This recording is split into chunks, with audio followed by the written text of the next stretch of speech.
So Red Hook Summer. Yes, ma'am. Crazy movie. So good. So good. It's bananas. Bananas. Bananas. Bananas. That's the Brooklyn pronunciation. Bananas. It's crazy. This should be crazy. What's the inspiration behind the movie? Well, to be honest, inspiration comes from many different places, and this is something that James McBride, great novelist, and I wrote together. We had breakfast one morning, and we were talking about we both have teenagers, and how can we never see any teenagers like our kids in films? We talked about this, one of my favorite films, Stand By Me, and I said, you know what? I've never seen not a black version of a black or something like that. And then we said, well,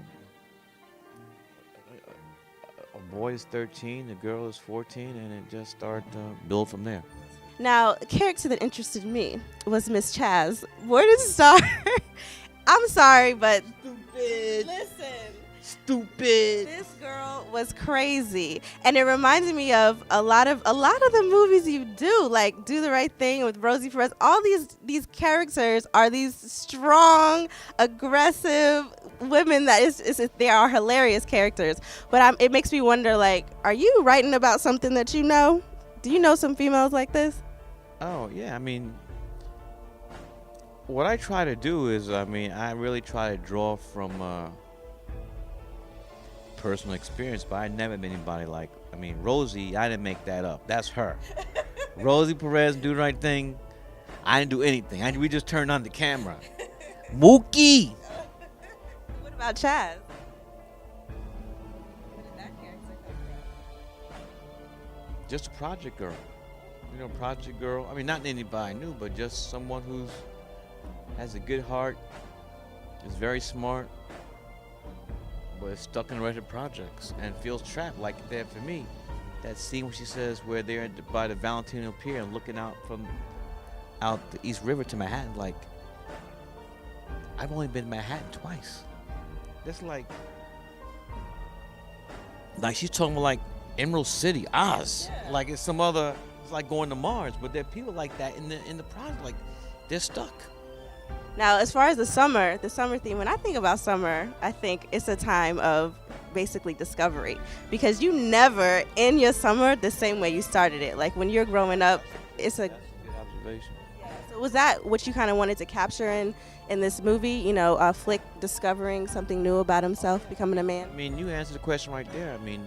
School ends. I remember growing up, we'd be so happy that last day of school, or we could just play all day. And in the summertime, it doesn't get dark till 9, so you had to be home when it's dark. So you get up at 8, and our parents be lucky they see us before it's time to come home.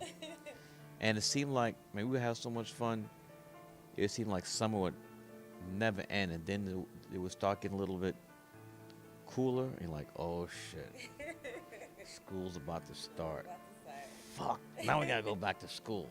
I did notice Mr. Clark Peters and Isaiah Whitlock, amazing actors, but they were also on The Wire. So I'm guessing you were a fan of the show. No, Isaiah Whitlock was in She Hate Me in 25th Hour before he was in The Wire. And that whole that did not originate in The Wire. Originated in She Hate Me. Oh, okay. You schooled me a little bit. I didn't know that one. A lot of people don't know that.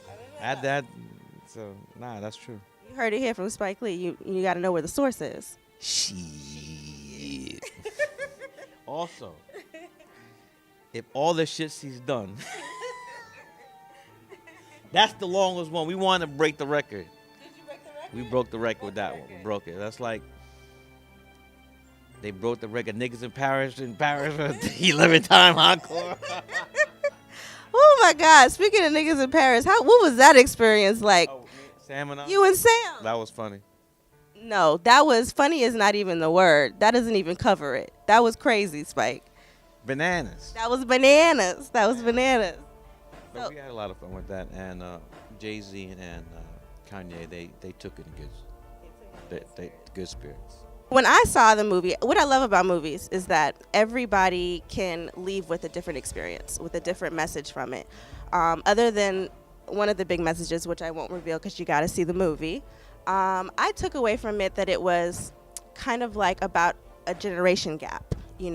Linking the generations, mothers raising sons, mothers raising daughters, and not having a lot of father figures in the household. And so then your grandfathers are raising you. For African American families, is a single mom at the head. Yeah. So what message? 75%. It Out of 4. It doesn't make any sense. And I mean, you could, from that number, this will be the last thing tonight, ladies and gentlemen, but you have a direct correlation between that number to the high school dropout rate to the prison population.